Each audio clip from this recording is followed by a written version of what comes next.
So good evening and welcome. For those who don't know me, my name is Larry Kramer, and I'm the President and Vice Chancellor here at LSE. And it's my pleasure and honor to welcome you to this very special event, co-hosted by the Grantham Institute, the Global School of Sustainability, and the Suntory and Toyota International Centers for Economic and Related Disciplines, which around here is known as STICKERD. Now, I'm going to say I'm a materialist, which used to drive my wife crazy. She was very spiritual by nature, so I don't usually believe in things like fate. But then sometimes you do just have to wonder. Today, April 22nd, is Earth Day, and by coincidence, it is also Professor Lord Nicholas Stern's birthday.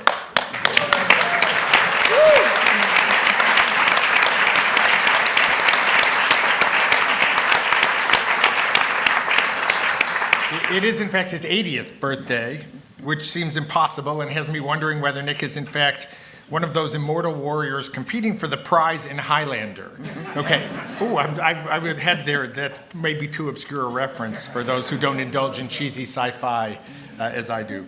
In any event, given his life's work, one could hardly think of a better day to celebrate Nick than Earth Day, nor a better day to celebrate the Earth than Nick's birthday. Now, I realize many of you here are Nick's friends and students and so familiar with his biography. That may be actually most of you. Nick is one of those people about whom you can say you're one of his 10,000 best friends. The difference being that from what I can tell, Nick really is genuinely friends with 10,000 people.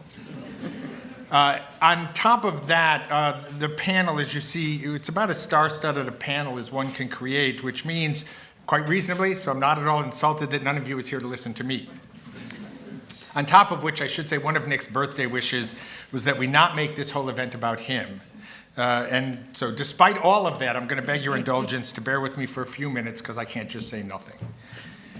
Nick is, on any view and by any measure, one of the very best and most important social scientists of his or any generation.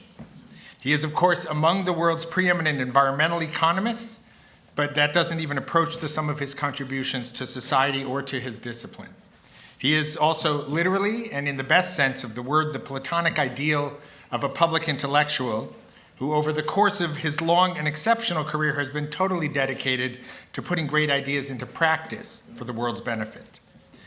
Nick's body of work is not confined to the pages of scholarly journals to be read only by a small slice of his fellow academics. It is, in fact, the definitive examination of the economic consequences, including opportunities, resulting from climate change in a way that has been essential reading required of world leaders, ministers, and pretty much everyone else who wants to play a role in dealing with the climate catastrophe. I don't think it's an overstatement to say that no thinker on Earth has been more influential on the public policy response to climate change and the need for a transition to a sustainable, inclusive, and resilient global economy. And while Nick's role on the world stage is what most people would probably want to emphasize in talking about him, for us at LSE, Nick's role on campus has mattered just as much. Nick is rightly beloved by generations of students for a lifetime of teaching. He's also an incredibly generous and hardworking colleague who elevates our research output and public engagement, as well as an inspirational leader who has brought to LSE institutions like the Grantham Research Institute and our new Global School of Sustainability. He has, moreover, been a trusted advisor and helper to every director or president of LSE for decades, including this one, as well as an extraordinary friend. LSE is a special institution with a really special history. But what makes it special, what makes any institution special, is the people. And at the end of the day, that's what we're all about. And there are very few people in the extraordinary 130-year history of this extraordinary institution who've been more important or more special in making it what it is. Nick Stern is a scholar, a teacher, a citizen of the school, and a friend and a colleague to all of us. Now, celebrating this milestone birthday, and celebrating it this way with a panel, I should say, and focusing on some of the issues that have defined Nick's life and legacy seems to me exactly and perfectly the right thing to do. And we have not just any panel that's honestly so ridiculously impressive that introductions can and will be kept short. And this, too, I should say, is a testament to Nick, because who else could have attracted these people? We are, in any event, unbelievably fortunate to have these three guests with us this evening to discuss big ideas in the service of public policy. Kristalina Georgieve has been managing director of the International Monetary Fund since October 2019, before joining the IMF.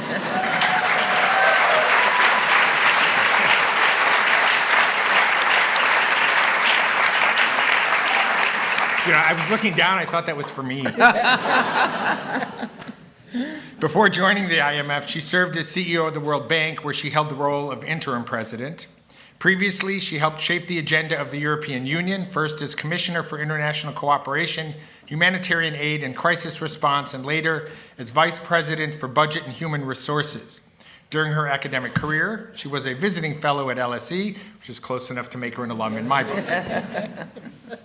Christine Lagarde has been president of the European Central Bank since 2019.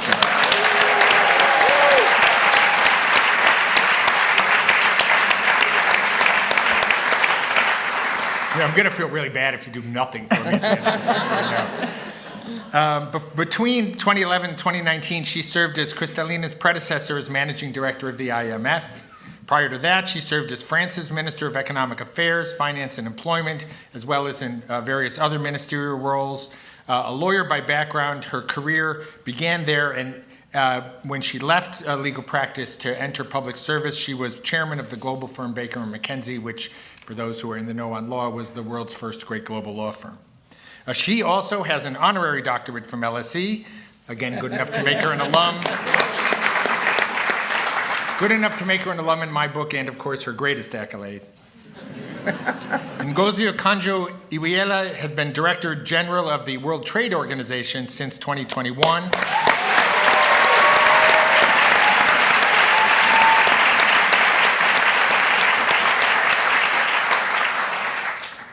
She was the first woman and first African to hold that position. Alongside a distinguished career at the World Bank, where she rose to be Managing Director of Operations, she twice served as Nigeria's finance minister and was also foreign minister, the first woman in both those roles.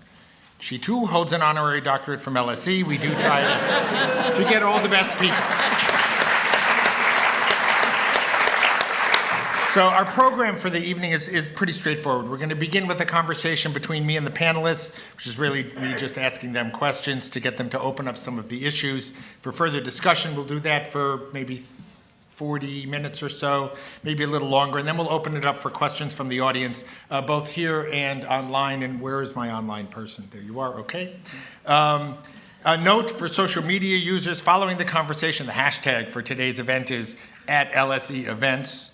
The event is being recorded and will hopefully be made available as a podcast, subject to no technical difficulties. And I can't wait for the day when I don't have to add that clause, because we know there will be no technical difficulties. Okay, so let's open it up with a kind of broad question for each of you. In your experience or in your domain, what ideas do you feel have made the greatest difference to meeting global challenges? And do you want to start? Yeah. Yes, I will. Nick gave us marching orders that this should be a light event. And I will start with a story. God calls Moses and says, "Moses, my son, I have two pieces of news for you. One is good, the other one is bad. Which one do you want first?" Moses says, "Well, give me the good news first." God says, "You will raise your hand, split the sea, take your people to safety." Moses says, "God, there cannot be bad news after this." God says, not so fast. You will have to prepare an environmental impact assessment first. And why am I starting with this story? Because one of the most significant developments, and Nick was the one to drive it, was when we finally realized that care for the environment, care for our climate is good for the economy. Once we move the conversation from being, if you care for the environment, that's bad news, economically, to if you care for the environment, if you fight climate change, this is a new economic model. He turned the view on its head. And I cannot tell you how important it has been to bring this conversation from the environmental ministers to the finance ministers and to make it about the prospects for economies, businesses, and people to grow.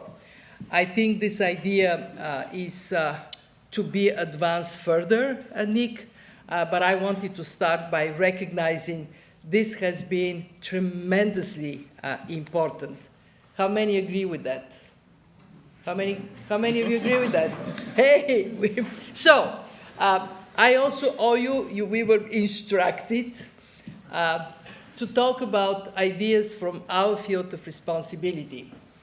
At the IMF, what we do is to help countries and the world economy to do better. And what we have discovered over many decades is that to do better, they need to have strong fundamentals. They need strong and independent institutions like independent central banks, fiscal councils.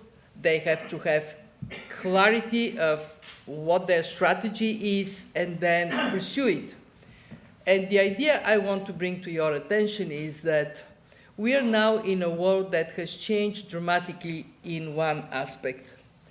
We now have more frequent and severe shocks that most of the time are exogenous because of, well, we lived through the pandemic, because of health crisis, global, because of geopolitics, because of climate, sometimes because of demography. So these frequent shocks put a very big burden on many countries, especially poor countries, and they pose a question: what should we do? And the answer we are offering from the fund is to say, look, you can't really influence the exogenous shocks yourself, but you have agency over your own policies, over your own institutions. And if in the past we thought about these fundamentals as necessary for growth and prosperity, now we have to think about them also because they are a source of resilience. They protect people, communities, and businesses. So we want to think about that, this notion of resilience, and how what we do at the fund to help countries build these strong fundamentals can be further deepened. And of course, we count on good research. What are the interlinkages? How we bring public support. One of the problems we know is there is Jean-Claude Juncker formulated it. We all know what we need to do. We don't know how to get re-elected when we do it. How can we build that public support? What are the keys to unlock this puzzle? So I would, it is something that kind of sounds like, well, fundamentals, what's new about them? I think what is new is that we are in a different place in terms of the risks that are presented to economies. They come, just think about mythos and the risk to financial stability. It requires from us interdisciplinary approach, and it requires understanding how societies work, what can bring support for action. And LSE is fantastic in doing exactly this type of research. Thank you. We should hope we'll never get through if you guys applaud after every answer, so we'll save that for the end. Oh, it's well, thank you. I think I'll reverse what Kristalina did and start with my idea and end up with Nick somehow. We'll see how it works. But I mean, this question of a big idea that has helped us manage global challenges is really very important to think through. And if you ask me in the area, which is the area of global trade, the multilateral trading system, what is the idea that has really made a big difference, and I think makes a difference today and in the future? It's the idea of interdependence. Just think about it. You know, human beings are interdependent. We know that we have to rely on systems and on each other to survive. But in 1795, Immanuel Kant wrote an essay on this issue of interdependence, and that's where it all started. The idea that if countries, societies can work together, their economies can interact, and you have some kind of international law that helps it, mold that, and support it, that they'll be less prone to conflict, that notion. And I think in the 19th and 20th century, this idea was picked up by many other scholars and intellectuals. And I think crystallized in Joseph Nye's complex interdependence concept, where he spelled it out a bit more, that when society, economies are interdependent and work with each other, when you have global institutions and law supporting all of this, you really have societies that are less prone to conflict.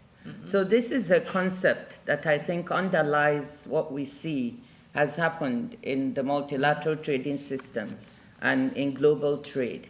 It gave the foundation for really building up post-World War II in 1947, what became the GATT, the General Agreement on Tariffs and Trade. This idea that if you can get countries trading with each other, they'll be less prone to thinking about war. And this led over 40 years to 8 rounds of negotiations that culminated in the Uruguay round and created the World Trade Organization in 1994-95. So interdependence. And why am I so enamored of it? Because I think it worked, it delivered. It delivered 80 years of peace. I want people not to forget about that.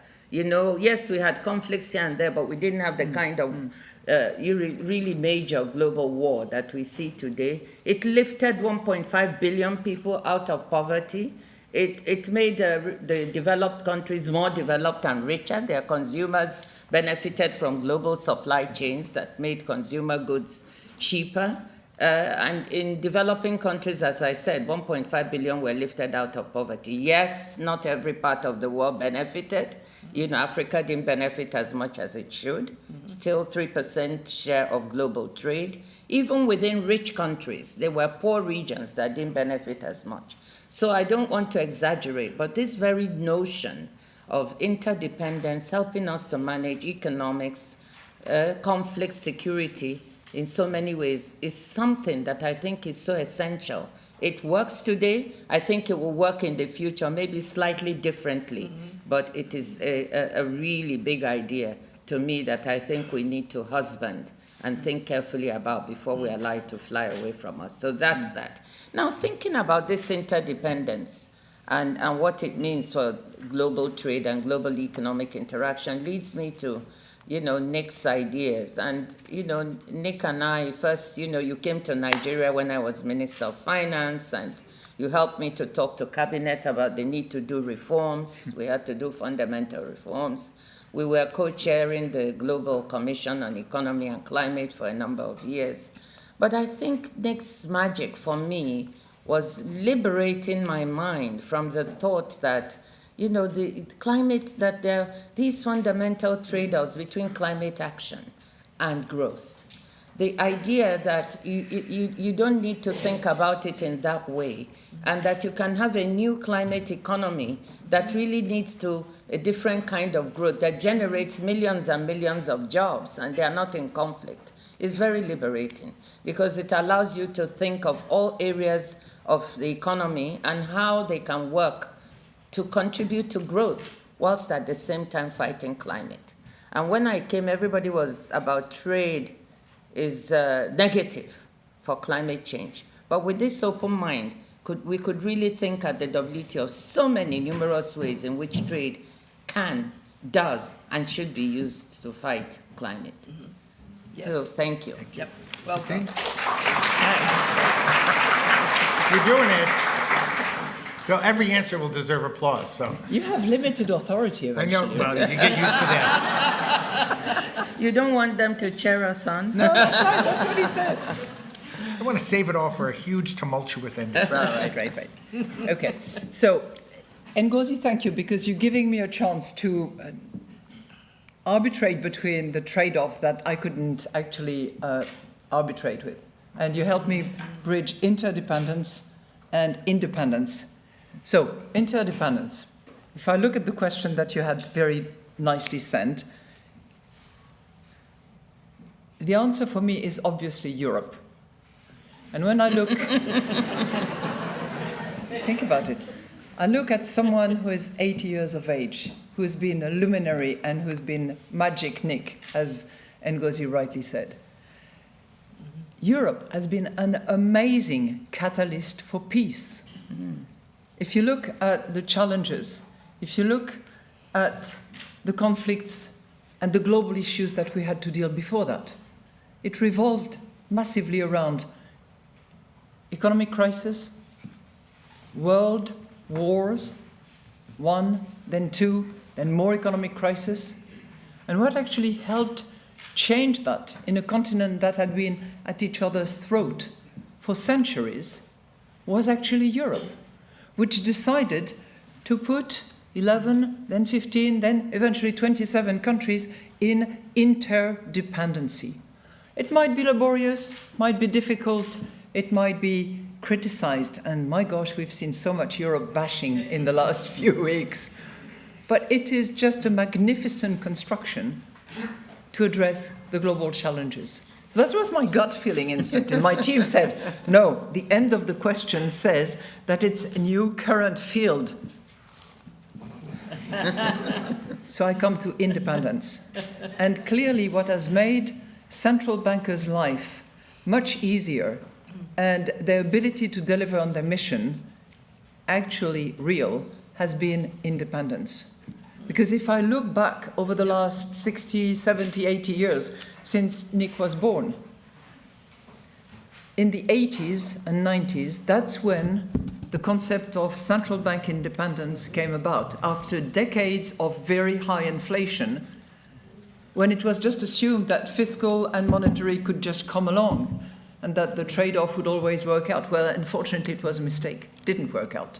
And it's only because central bank became independent, either by treaty, as is the case in the European Union, in the euro area, or otherwise by law in some corners of the world. But it is that independence that actually gave credibility, gave the responsibility of the central bank to actually ensure the stability of price, without which investment, employment, decision-making by households and corporates cannot happen in a proper environment. So it's much more pedestrian, it's much more sort of local to central banks, my concept of independence, but I think the two operate interdependence to address the major challenges, because there is no worse challenge, with all due respect to what you have said, and rightly so, on the protection of Mother Earth and the risk that climate change bring about. But the worst that can happen anywhere in the world is war. You can do anything you want, but it destroys more than anything else. And to address that issue, interdependence and the acknowledgement that Immanuel Kant was rightly pointing out is exactly that. And the response to it in terms of policy and structure is, for example, Europe. You don't applaud, that's okay.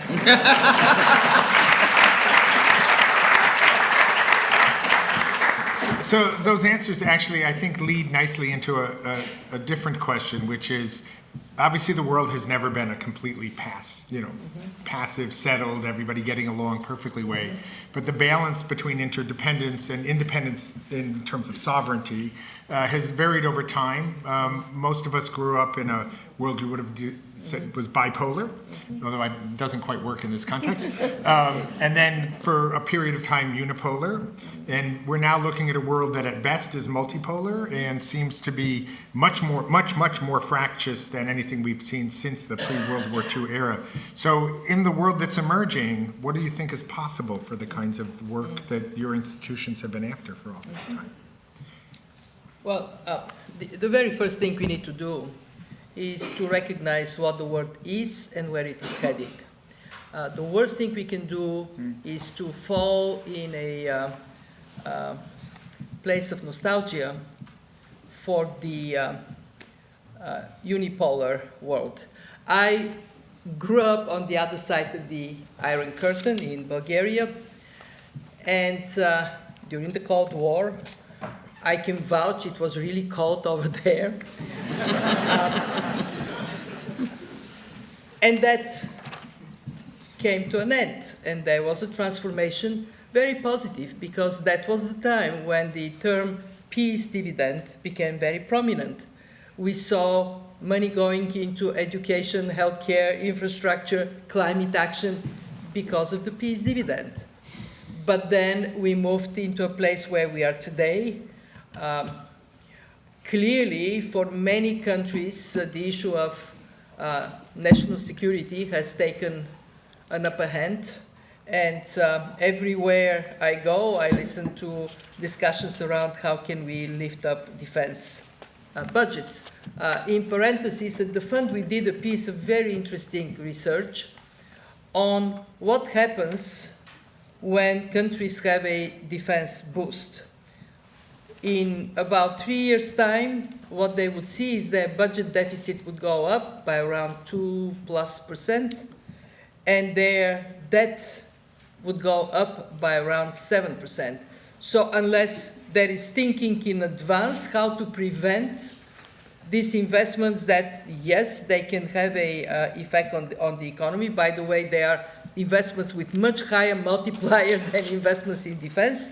But in this case, countries are doing it because of genuine worry about the safety of their citizens. So what is so important to recognize that we have moved in a space of multiple centers of gravity, and we need to recognize that the best we can do is to support countries that have economic and other interests to work together.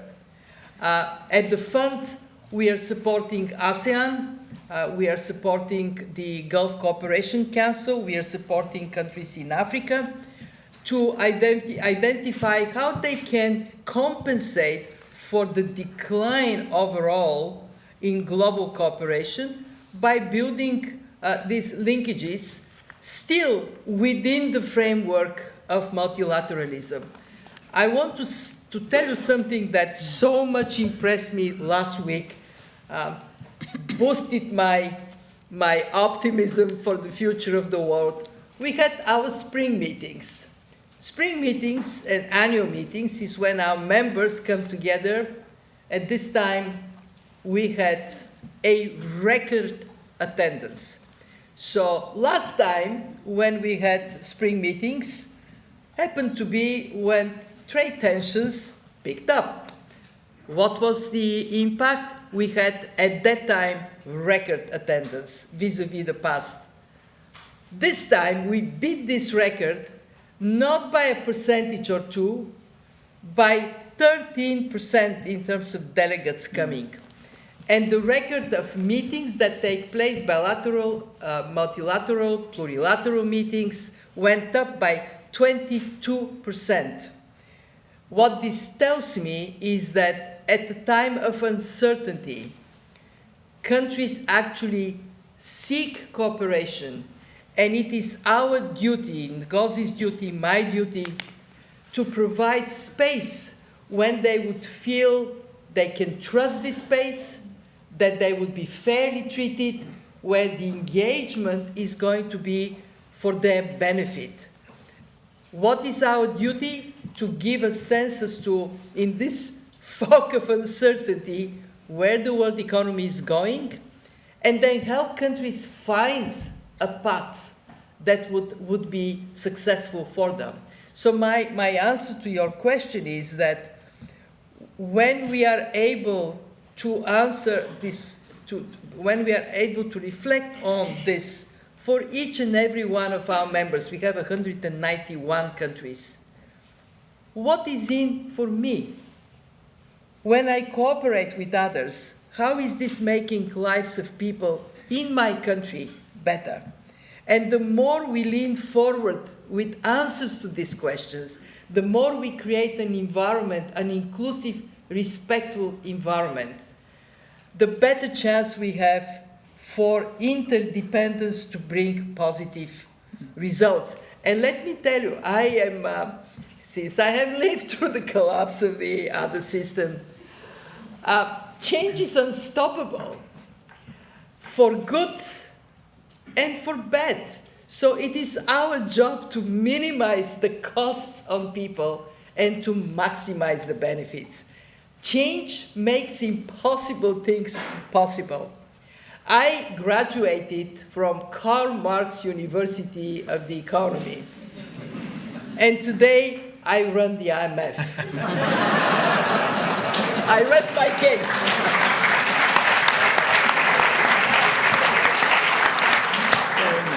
Yeah. Well, I just wanted to say, Kristalina, that when we all come for the spring meetings and the annual meetings, I was saying at the IMFC, at the International Monetary and Finance Committee, finance ministers get together. It's all very nice and civilized. It's a good conversation. We exchange ideas and we have all these beautiful things. That's not what happens with trade ministers. Trade ministers meet every 2 years in a very compressed time frame of 4 or 5 days, all of them. And what do they come to do? I made the mistake of saying at the development committee that they come to work, implying our colleagues, finance ministers, are not working. That's not what I'm saying. But trade ministers come to negotiate deals and agreements and multilateral agreements. And each one is coming with their own domestic agenda. It makes for an atmosphere that is stressed and that is highly, sometimes toxic, as each person tries to put their own agenda forward. So I said to Development Committee and IFC members, it's no fun. And sometimes at the end of the 4 or 5 days, you think you've got a bundle of deals, and some member comes and says, I won't join the consensus. Because at the WTO, consensus means unanimity. Everybody must agree. So if one person wakes up and all your nice negotiations, one member says no, then you spend 4 days, 5 days in a pressured environment, and then at the end you can't deliver. So it's not the fun. We go there every 2 years with dread about what's going to happen. So just to correct, to give you the right impression, nevertheless, I cannot complain of boredom in my job, because I never know what's going to happen from 1 minute to the next. But I wanted to say, Larry, that the multipolar world that we have now, I think is leading to a lot of stress and tensions.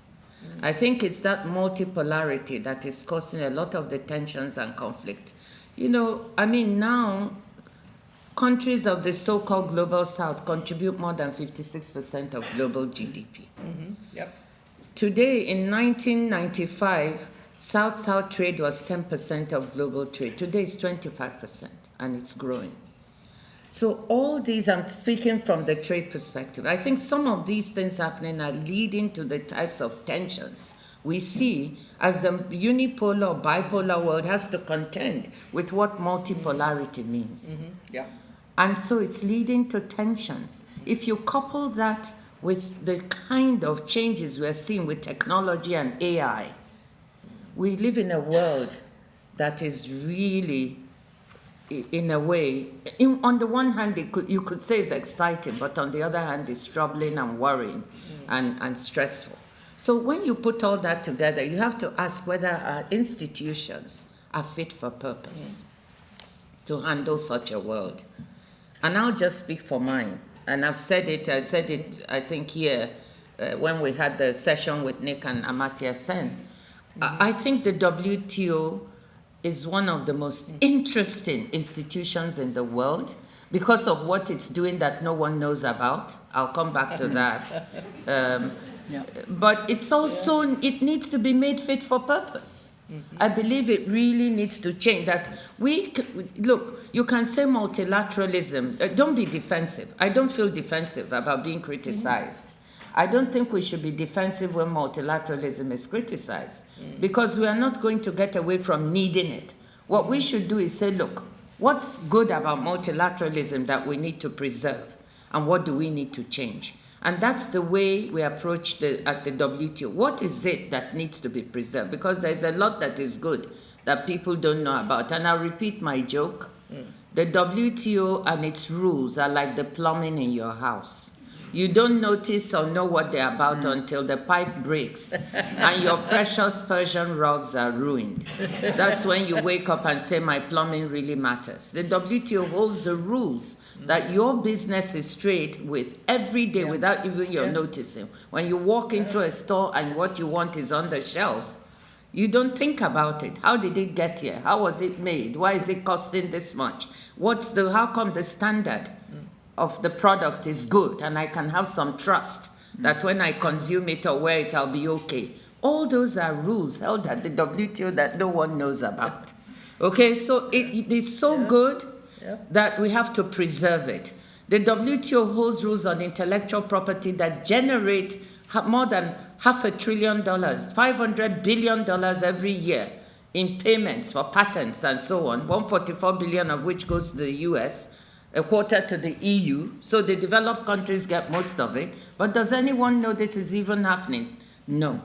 So we have to preserve what's good, but recognize that the way we make decisions, we have to look at it. When consensus becomes unanimity, what happens? You can get paralyzed. You can have a good agreement and one member says, no, I don't agree with that. India. You said India. I didn't say that. I'll be drawn and quartered. That's Christine Lagarde. Not Ngozi Okonjo-Iweala. Otherwise, when I get back to Geneva tomorrow morning, I'll have certain ambassadors at my door and ministers calling. But anyway, yes, one member comes, and we had an agreement and that we were negotiating. Two members say we don't join the consensus. That cannot be the way to make decisions in a fast-moving AI world. That has to change. Plurilaterals, coalitions of the willing that come together to look at what is needed in this new environment and within the WTO. And it's allowed. We're allowed to have plurilaterals. That's the way to go. Just to give you one example. I could go on and on because I find it really, really interesting. But let me end this segment by saying one of the reasons that I really am passionate about the organization is because of its purpose, which nobody ever talks about. Its purpose, as written in its founding document, is to enhance living standards, to help create employment, and to support sustainable development. Yes. That was 1995. What could be better than that? It's all about people. Marrakesh. Yep. Yeah. Yep.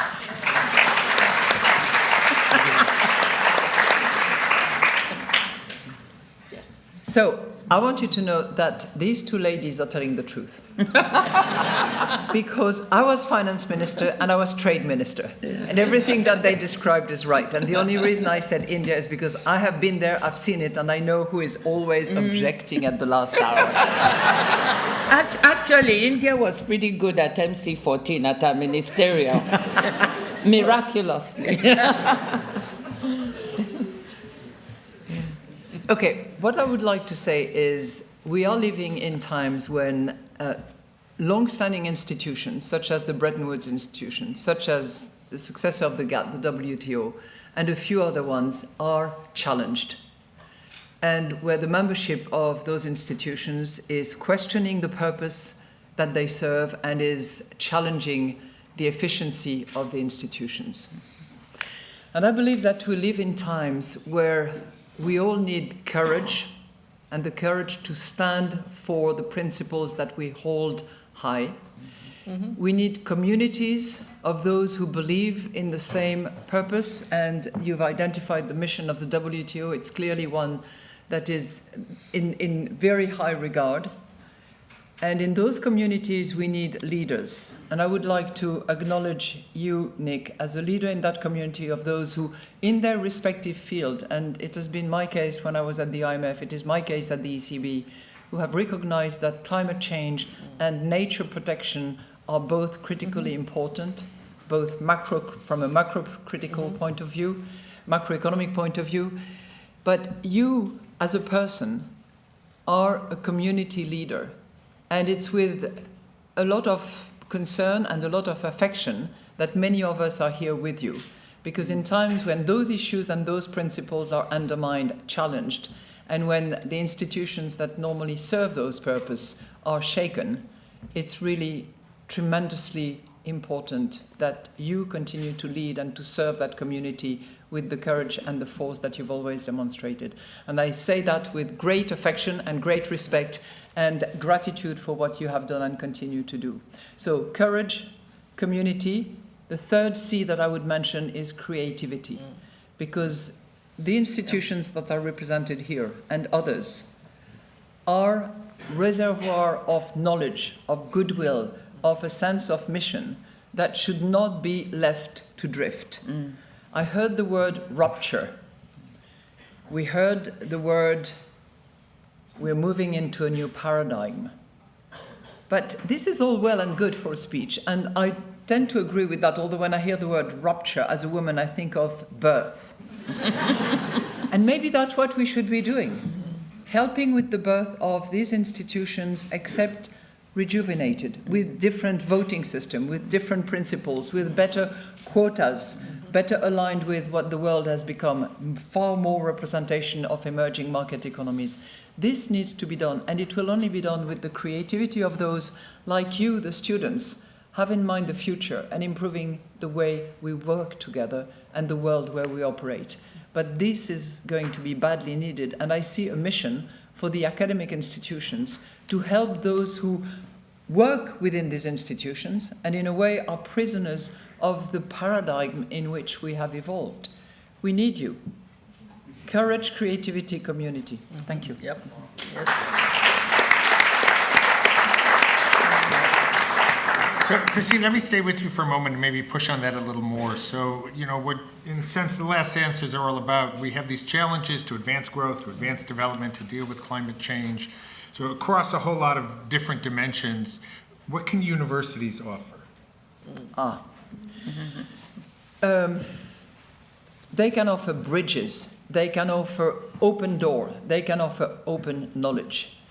And I think that at times when we talk about building walls, separating, protecting, preserving, being so risk averse that we don't want to let others look at what we're doing and over our shoulders, I'm always reminded of two particular areas where having open knowledge and being prepared to share was actually a fantastic service to humanity. If you think, I'll go back to exactly his title, because he was Norman Borlaug. Norman Borlaug. Yeah. His name rings a bell for some of you.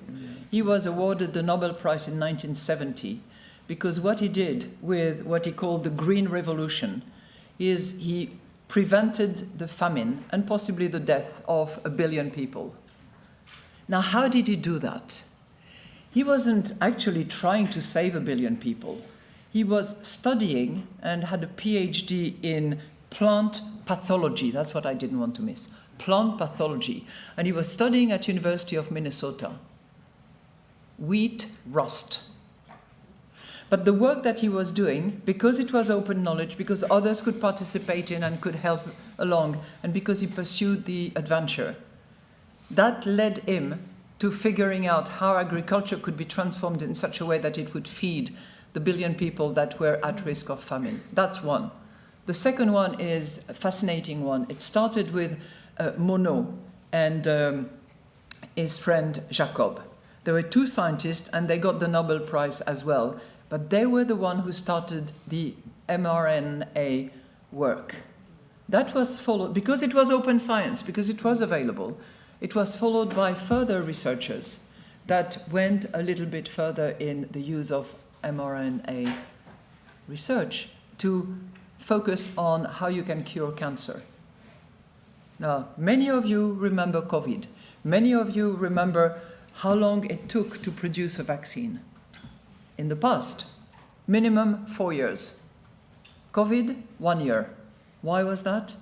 Because the open work that had been produced by Jacob and Monod, and then a team that was led by Catalina Carico, that work that was open for all, helped those scientists from BioNTech and from Moderna, one in Germany, one in the United States, to actually produce the COVID-19 vaccine, which saved more than 1 million people.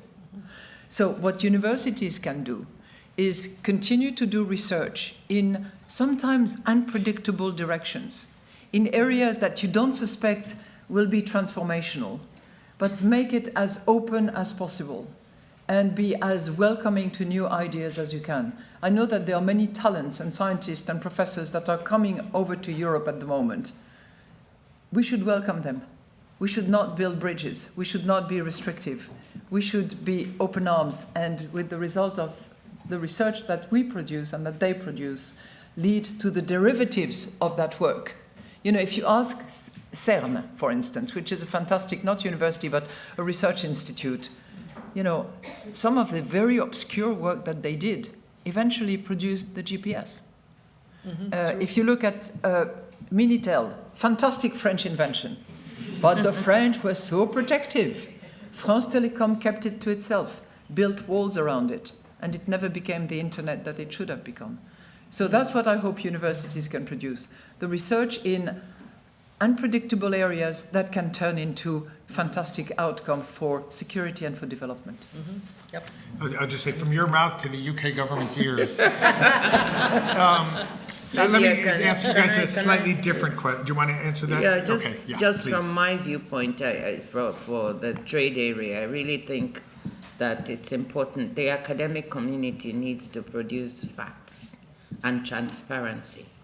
In the trading community, there's a lot of lack of trust. And so if the facts do not support my own ideas and my domestic policies, then they're not facts. So having objectives, so I want my own facts, okay, to support my own ideas.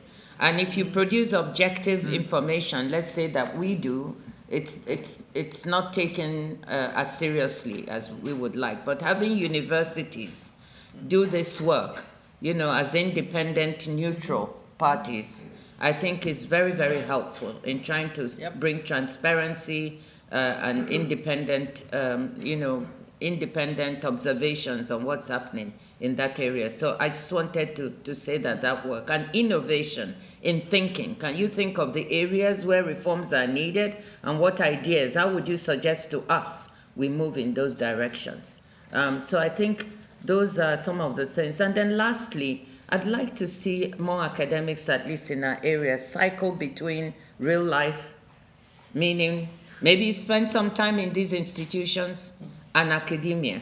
Nick, this is one of the things he excelled at. Anyway, I'm going to vote for Nick for the Nobel Prize. If he doesn't, I think he should get it. But here is someone who managed to put practice with theory and with new ideas. We need academics to come and spend some time because it's a shock. When you might be there writing all these very elegant articles, and I love to read them about what is happening in trade or in macroeconomics or in the financial sector. But when you actually step into these institutions to work, it's a different ballgame. So cycling and getting a mix of that experience, real world, with your academic will make your work richer and more useful for us. Yep. So let me shift grounds a little bit and come back to one of the other points, because one of the areas in which we have had and still have really, I think, the greatest degree of cooperation internationally is around climate change and biodiversity loss. So are there ways in which we can leverage that into increase, and how would you do it, increasing cooperation and across in other areas, or what are we going to do there? So what we see in the world, I'm going to start with the more difficult piece. What we see in the world is we collectively suffer from attention deficit disorder. it's very hard for us as a global community to focus on long-term issues, and they stay focused and work on them towards solutions methodically. We are like an 8-year-old playing football, or as they call it in the US, soccer. So the ball is in one place, we all run to the ball, we leave the rest of the terrain not covered. So that's a big problem that is on the way of these long-term issues like biodiversity protection, like climate change, for us to get the transformative force in place that would bring the results that are really about our survival as humanity. The better news is that what I have witnessed, I have been in multiple institutions, is that we are recognizing like at the IMF, we recognize the macroeconomic significance of climate shocks and the opportunities for growth, productivity, employment related to climate action. We have done some interesting work around biodiversity, like one of our very brainy economists calculated the value of a whale from the perspective of CO2 emission reduction. And all of our institutions have done that work. I think I want to recognize Christine. She was the one that put the issue of climate as a macro-critical on the agenda of the IMF. I came after her, I embraced it fully because it is true. The mission of the IMF is macroeconomic and financial stability for growth and employment. What macroeconomic stability if a hurricane takes away 200% equivalent of your GDP? And I vividly remember Christine hosting a conference on that. So at the fund, we have done a huge amount of methodological work to identify what are the opportunities and risks associated with climate as a macro-critical issue. It's straight in our alley. You wouldn't be surprised there are different views around how much we should do or not do. These are our members. We are a membership organization, so I'm saying that wholeheartedly. I'm very respectful of the views of all members, but ultimately our job is to make sure we support countries to have better opportunities for their people. And that means integrating climate into the work we do. It worries me tremendously that we have these cycles of engagement and then disengagement. I actually have a solution. You want to know my solution to that? Okay, so here is my solution. AI is going to tremendously improve our longevity. All of us can live longer. So, Nick, over the next 100 years, I expect from you to keep us on this ball.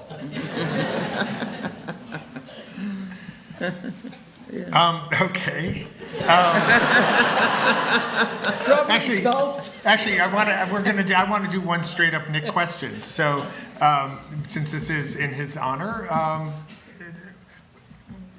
in what ways has Nick's thinking or your working with him influenced you directly? Not in the broad sense you guys talked about, but just more directly in your own thinking or work. Well, he's been incredibly influential for me in terms of, I think the key learning that I took away from some of his books, and I've read not all of them, but I've read some, is the issue about transition. And the one that I try to really communicate as much as I can to the skeptics, and I have to deal with some of them. And they look at money, and they want to measure the risks and the upside and the downsides and the benefits. And the way in which you've articulated the fact that transition is going to be a lot less costly if we deal with it and if we conduct it properly than the risk of not doing anything and letting the accident of climate change happen. I think that was number one. Number two, I think valuing carbon pricing. I think that's another area where Nick has been tremendously helpful, both at the IMF, at the ECB.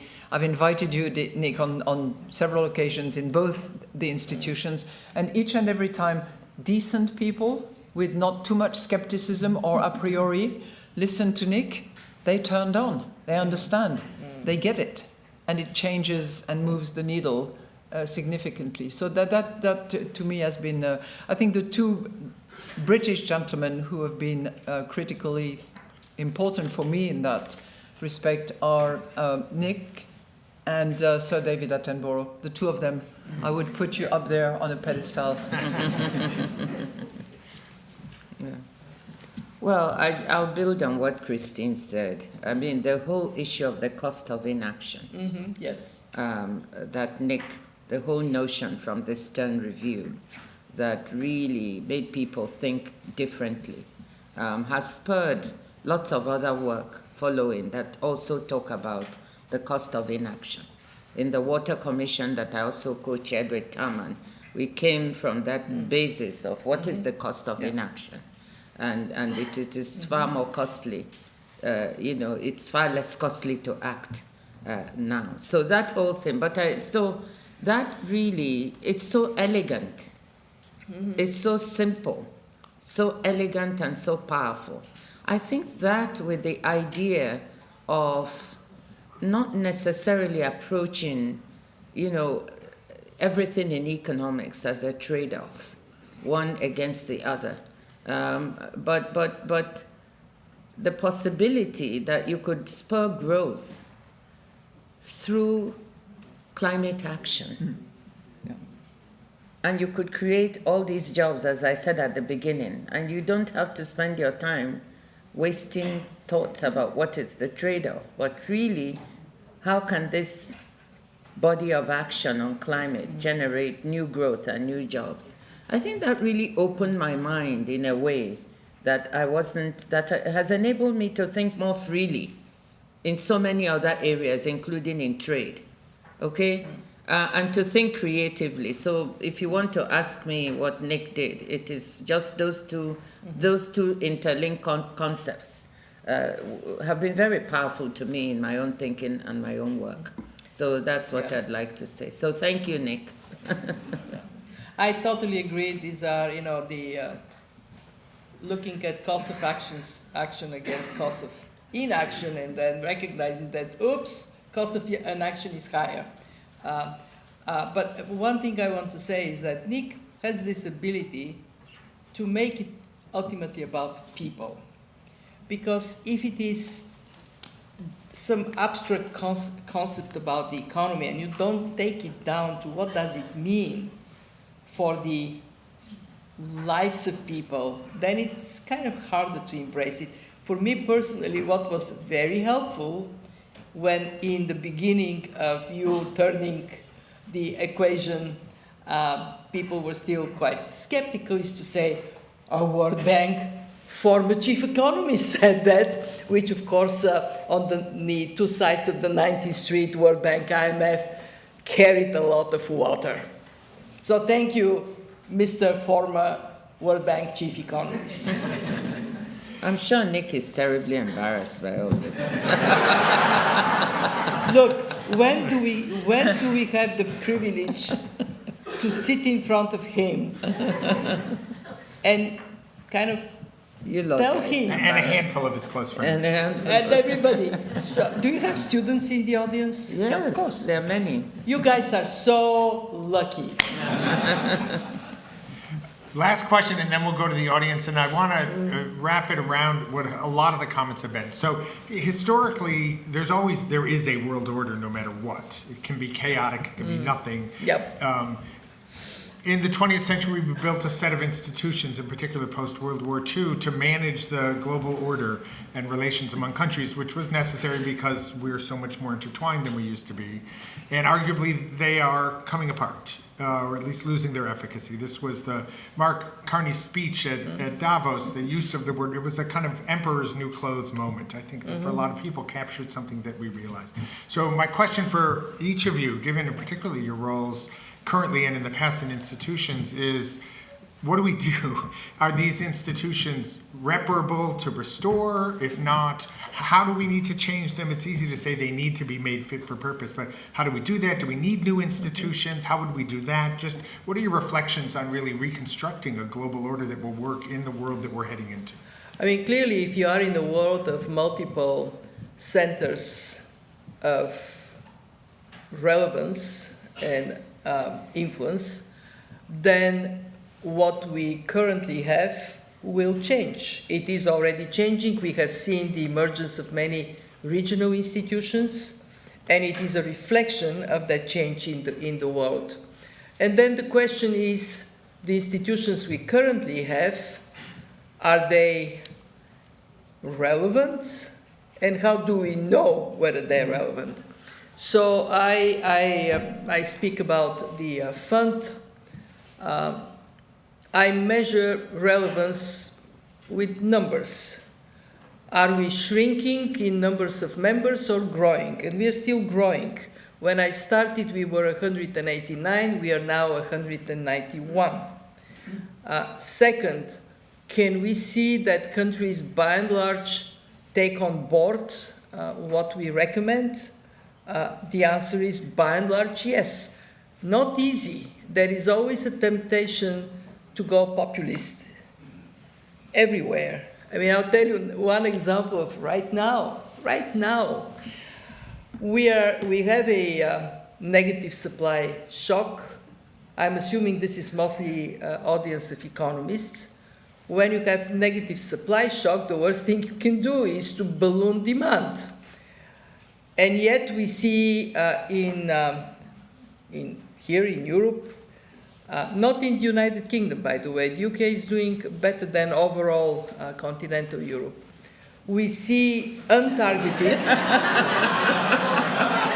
on this one, sorry, on this one. She's European, so it's okay. On this one. Stop clocks are right twice a day, too. And I'm sure people are very unhappy that the UK is not going with untargeted subsidies. What we see is in Europe, the total amount of subsidies is 2.6% of GDP. We calculated that if Europe was to target only the 40% more vulnerable people, it would have been 0.9% of GDP. So, but at least what I can say is that we talk with people, they listen to us, not always they act upon what they hear, but we have engagement, and this engagement is very meaningful. The third thing I look into, so what is the fund? The fund is a very interesting medical service. We take the vital signs of all economies, so we health check, how is your employment, how is your inflation, how is your growth, and then we give prescriptions. But the fund is also an emergency service. So we have countries in difficulty, and then we go and we provide balance of payment support to get them out of this difficulty. What is the demand? Highest in our history. We have highest in our history demand. We have right now exposure to 86 countries. So when I look at it, I'm saying, yes, we need to continue to improve, reform, tighten, look at priorities objectively, not be afraid to speak truth to power. But overall, if there was no institution like this, it would have been a loss because there is no place to aggregate what is happening in the world, what is the health of the world economy, where it is headed, and no one to rescue countries in trouble. And what we have done, and I'm very proud, it started with Christine again, and I'm very proud to have pushed it further. There was time when the fund completely ignored the developing world. Low-income countries, therefore the World Bank. But then members, I want to show you a slide. I want to show you a slide that we show to our membership during the spring meetings. And I was told if I say I want to show you a slide, a slide would appear, and it does. So these are all the countries in the world. We split them into energy exporters and energy importers. Yellow, energy exporters, the rest, energy importers. Now we move them around to see which have fiscal space and which do not. They, in yellow, these are sub-Saharan Africa. Now, what is the message? That the quadrant of vulnerability are mostly low-income countries, fragile states. To put this in front of the whole membership some years ago would have been unthinkable. We talk about systemically significant economies and not about the poor world. But when you leave the poor world unattended, it is horrible for people who live there. It is also a source of instability because trouble travels. So that has happened in the fund over not a very long period of time. And I want to say that what I would expect from you, from the young people in this room, please come up with your thoughts, write your papers. What should we be 5 years from now, 10 years from now? I'm in my heart of heart, not because I'm the head of the IMF, because I care about the world, and I care especially for vulnerable people in this world. I can tell you that if today we lose the IMF and it doesn't exist, it would be incredibly hard, if not impossible, to put in place the family doctor with an emergency room for the whole world. So I feel my duty is to build this institution for service. And you can help us to make that service meaningful, because if we lose it, we are going to do damage to our world. So please do that. Okay.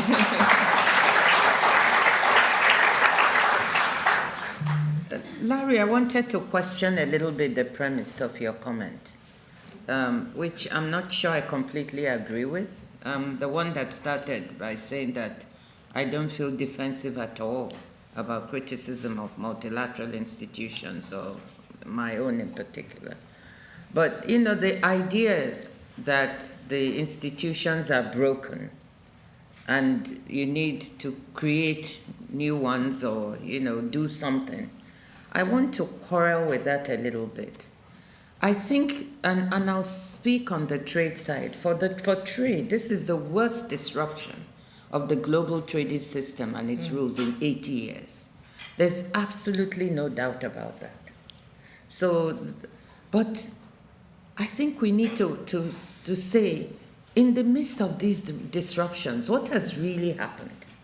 And if you read all the literature, and not forget about what WTO says, because people might say, oh, they're biased. Just read Independent. The global trading system has been extremely resilient. Every challenge you've thrown, global supply chains have managed to find a way to reconfigure, okay, and to deliver. Even within this crisis of the Iran war, what we're seeing is the configuration of supply chains trying to find alternative routes and shipping to deliver. So I think we should be careful in not being led into the premise that everything is broken. The trading system is exhibiting resilience. As I say, I'll come back to that. Resilience is not robustness. But before I comment on that, I want to give you another statistic. In this disruption, WTO members, the large majority, have continued to trade with each other on WTO rules. Yeah. The large, we have calculated it at the WTO because we have a methodology which we've been using. You know, and Prior to the tariffs, the reciprocal tariff era, it was 80% of global trade on MFN and other WTO rules. Today, it's 72%. Just think about it. Most people get shocked and they think I'm lying. I've told them our methodology is in a paper. Read it. If you have a better one, I'm ready to adopt it. No one has come forward so far to challenge the methodology we use to calculate the MFN.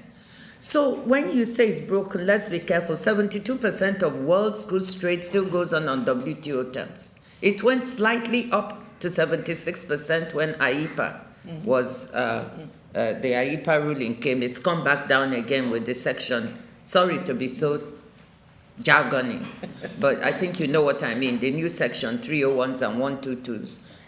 So we're at a... I don't want to spend time explaining that, but we're at 72%.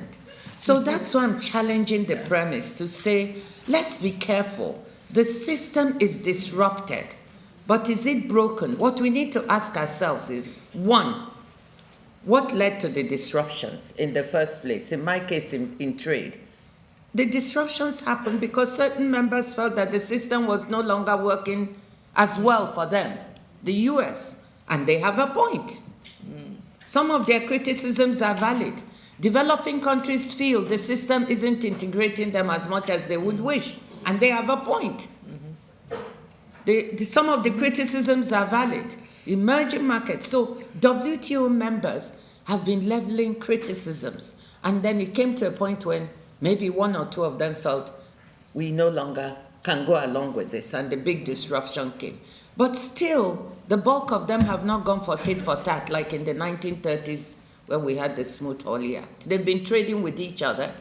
So let's ask what core of the system works and preserve it, what doesn't work that needs to be reformed, and what is missing, given that we need new rules to deal with the exciting opportunities in trade. And I want to tell you there are exciting opportunities. Larry, another thing I want to point out. Services trade, growing at over 5%. Digitally delivered services trade, everything traded over the internet, growing at 6% per annum. Green trade, $2 trillion. There are exciting opportunities. Do we have the rules to govern those? That's what worries me, that we should be reforming the organization. And yes, that's what we need. Reforms to take advantage of new opportunities and to correct what doesn't work. But doing it, we must preserve what works. So that's the way forward. It will lead to new types of arrangements, more plurilateral arrangements, more coalitions of the willing. They will be formed around the core of the WTO, and we don't mind them because most of these new agreements you see in trade are built on a WTO platform based on our rules. So they are complementary. We welcome them. We want them because we need to be more nimble, faster. So to end, I see a new era of a core of rules of global trade around an institution that needs to be reformed. I see new formations of new kinds of agreements built on that platform that are complementary and not opposing. So this is where I think we are going, if we implement those reforms. To quote Monty Python, I'm not dead yet.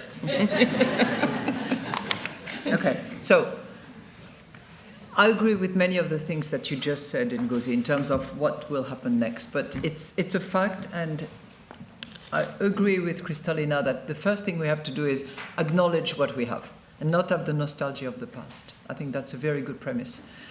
But the world order is disorderly at the moment, let's face it.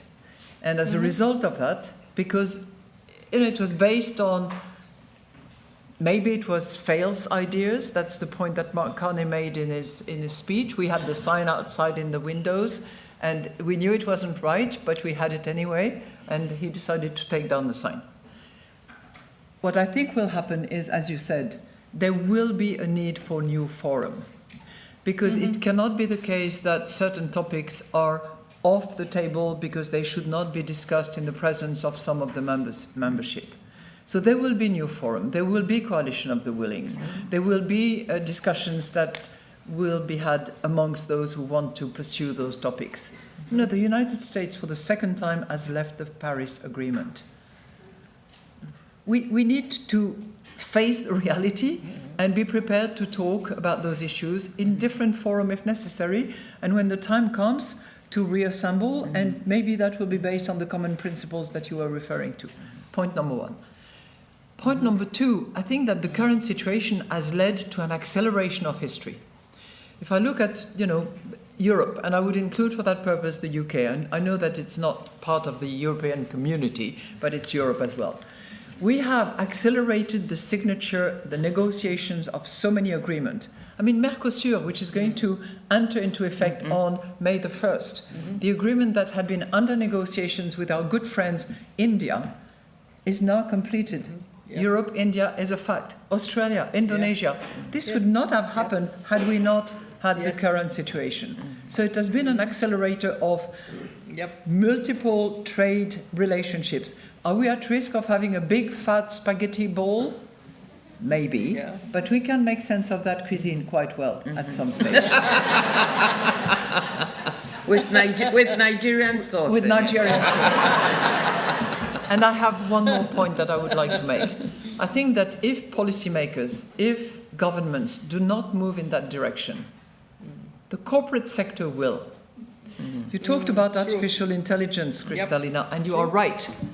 But it requires massive investment. The capex in AI are just beyond limits, number one. The use of energy is currently beyond limits, and until we have fusion and quantum, it's going to be massive. But that can only be justified if they can rely on data from all around the world, number one, because that is what feeds their computing capacity at accelerated pace. So if we start having compartmentalized data, segregation of data, walls here and there, their capacity to actually run those artificial intelligence models is going to be diminished, number one. Number two, if they cannot provide those services under WTO rules for most of it, around the world without walls, without restrictions, then the upside that they will get out of those massive capital expenditures will be reduced, and then good luck with the valuation. Thank you. So they have vested interest in pushing in the direction of cooperation, not fragmentation. So I have to apologize a little to the audience because I let this go on longer than I meant to, but I do want to do at least one round of questions with the audience. Wait. We'll do two from the audience and one online, so we'll take three together. And then I think, Nick, if you could, we'd like you to come up and say a few words when we're done.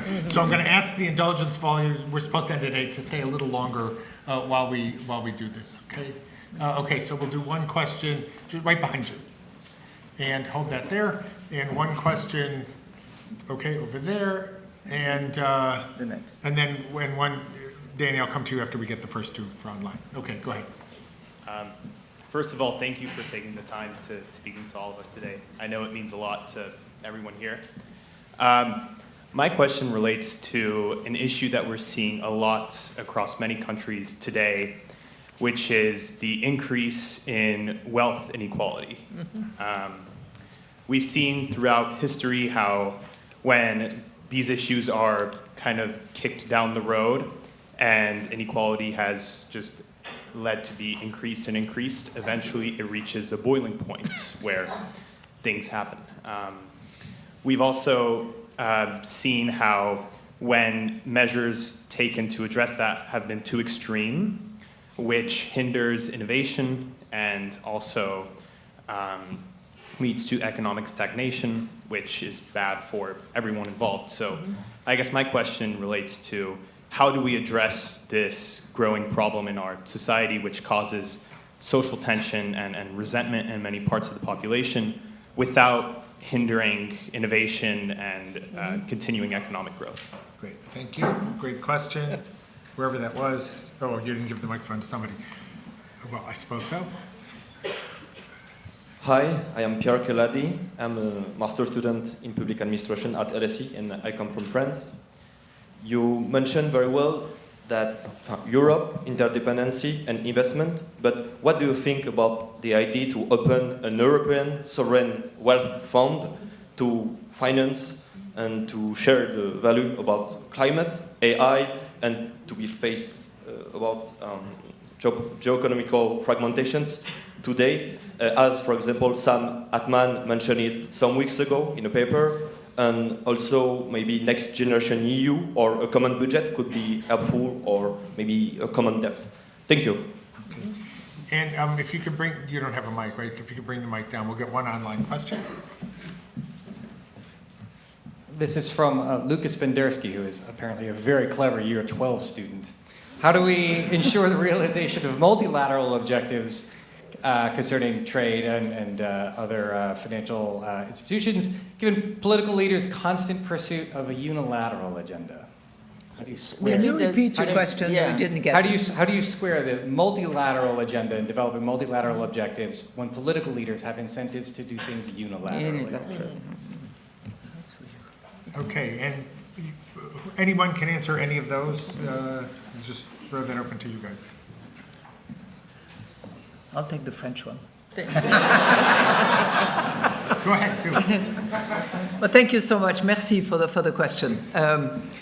You know, I'm not inventing anything. This is a common position that has been adopted by the Governing Council of the European Central Bank, which is that we believe that in the face of the significant challenges and massive investment needs that we have in Europe, meaning defense, the green transition, and now artificial intelligence, or digitalization as we used to call it 2 years ago. I'm sure it's going to change into AI now, which are north of €1 trillion.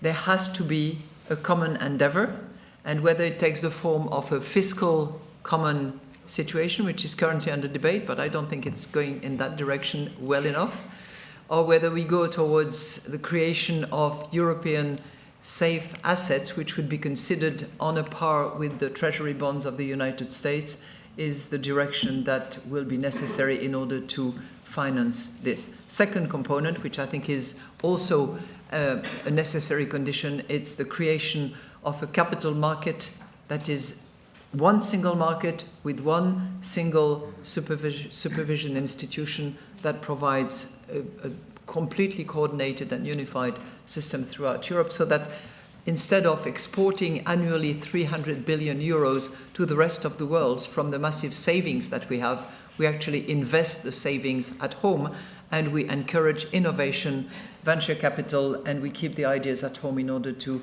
produce the invention of the future. Thank you. Thank you.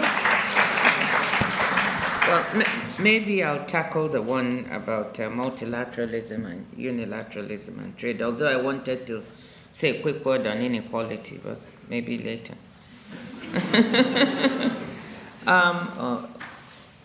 I think what we need to ask ourselves about multilateralism, when you have leaders who have incentives to think unilaterally and to act beyond thinking, is to try to be very directed in identifying the issues of the global commons that will require multilateral action. Because there's no way that any one leader, and they know it, can solve these problems. And, so we are talking of climate change. I mean, this is an issue of the global commons. It cannot be solved by any one country. We're talking of the pandemic. Just to cite two examples. So a very strong premise for multilateralism is to be very clear, have clarity on what are those global public goods that cannot be delivered except through global cooperation and common action. Now comes the issue of, and for this you will need the multilateral institutions, comes the issue of unilateralism. I think one has to be fair. And even though unilateral action may seem unfair and erratic and, whatever word we want to use to us, I start by asking myself the question, let me stick to my area of trade, why did those unilateral actions happen? What is at the base of those actions? Are there any issues there that merit examination? Because if you just rail at unilateralism and you don't try to get to the bottom of it or ask yourself the right questions, then all you do is fume about it without resolving.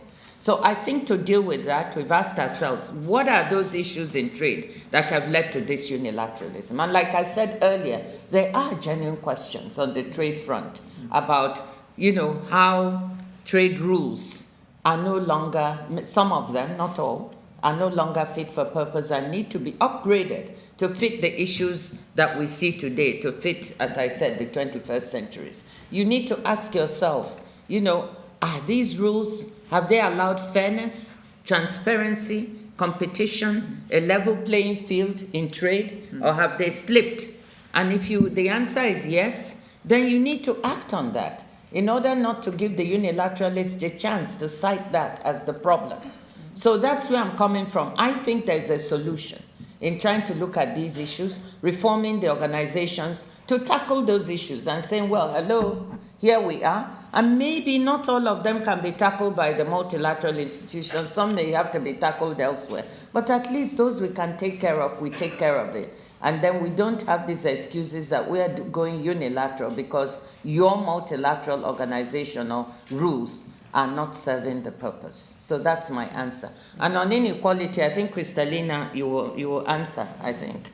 But I just wanted to say something, that my biggest worry is when the study we did at the WTO on looking at the impact of trade on AI, which was very positive. We came at it very bullish, but I always joke that I'm not afraid to say how excited we are at the possibility of how AI will reduce trade costs and increase productivity and be very positive.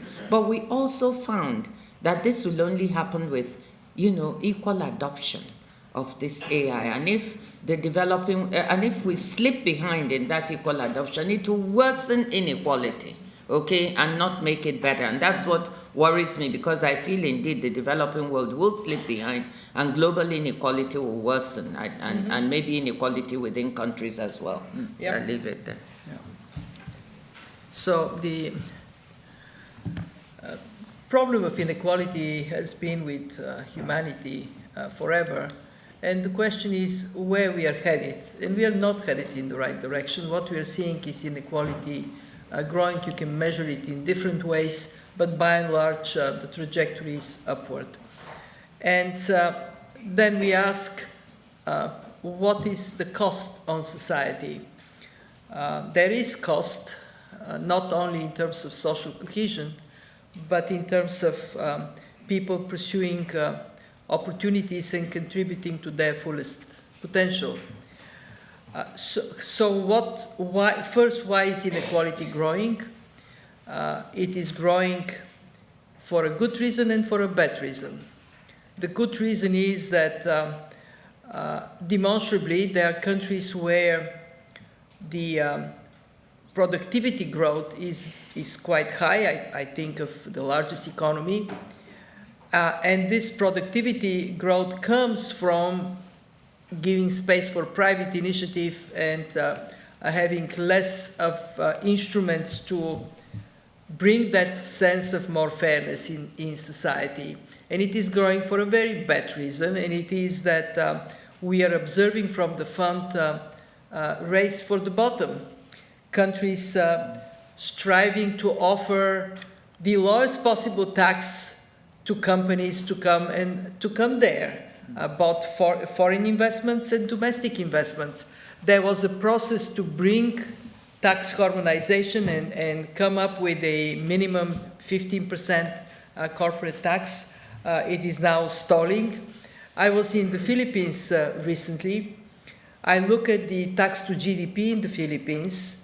It is really low, and that is the case in so many emerging market economies that are on this race for the bottom trajectory. At the fund, we believe that a country needs to collect at least 15% tax to GDP to have a functional state. And yet there are so many countries where this ratio is way below. The problem is, yes, we are seeing the world becoming richer as a whole. If you look at 1950, since then until now, an average person on this planet is 4.4 times richer. But my professor of statistics used to say, you put your head in the refrigerator, your feet in the oven, your temperature is average, but you're dead. So it is actually a very serious matter for us to recognize that we have to look deeply into what is the distributional policy, why it is such. You made an excellent point in your question. There has to be space for innovation. We don't want to suck away resources that would drive productivity and growth. But how we make these choices, it would take frankly, to put an end to this race to the bottom. And I was very, very sad when I saw that this process has, at least for now, been derailed. History tells us that when there is a high degree of inequality and perception of unfairness in a society, it sucks away energy that otherwise would be put to a productive use. It also tells us that societies where there is more fairness are happier, even if people pay higher taxes. Look at the Nordics. How to spread these lessons more effectively in a world that, as we have been talking here, has become more fragmented, a little bit more egotistical.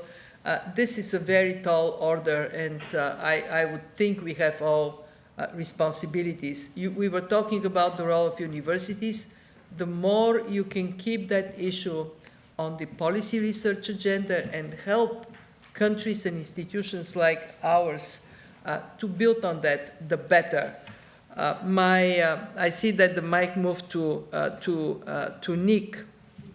I didn't say something, and I feel it is important to be said. When we talk about our institutions and retaining their capacity to do good, one of the things we also have to be very careful is not to spread all over the place, but to keep focus on what we are best at, what we are really good at. This is something that in a world where demand for action is unlimited and resources are limited, is something that we need to also watch. Thus, you do more research so you can fit in our work. And Nick is going to tell us some really fantastic news about research to be done. Thank you.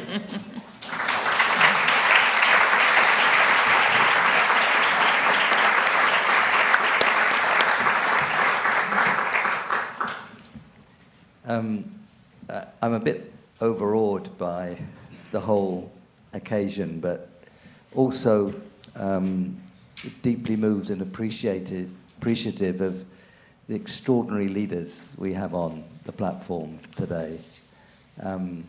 You've shown vision, clarity, realism, wisdom, and importantly, humor. And those are the marks of great leaders, and your record shows you have been great leaders. It's been a great privilege of my life to be able to work with all three of you, and I'm deeply moved that you are here today to celebrate the 80 years. It doesn't seem like that, but to celebrate the 80 years. Thank you, Larry, for hosting us and your leadership here at the school. The friendship and collegiality we've had together has meant so much to me, and I hope that's an example, that friendship helps make things happen, and quarrelling prevents good things from happening, which is one of the main themes of what we've had to say. The LSE is about understanding the causes of things for the betterment of society. And you've described very clearly how the failure to collaborate can cause very bad things, devastatingly bad things to happen. Nationalism in Europe, 2 world wars, but of course, way back before that into earlier centuries, we have European nationalism has been so destructive, and building it back after the Second World War was so important to bring that lasting peace. That's about understanding the causes of things. Unmanaged climate change will be cause deep. It's the poorest, and it's the poorest who get hit earliest and hardest. It's deeply unequal. It will cause mass movement. Unmanaged climate change will cause mass movements of people. It's begun, but if we let it get much worse, and the not just the destruction, but the conflict that would flow from that. Fighting over oil and gas and fossil fuel rents. I mean, go back to Pearl Harbor, through what the US and UK did in Iran in the early 50s in overturning democratic government, through the 70s and 80s, and the last, of course, few years, again, we've seen how fighting over rents, which is a big part of what we're seeing, is so destructive. So understanding the causes of things is vital if you're to do better.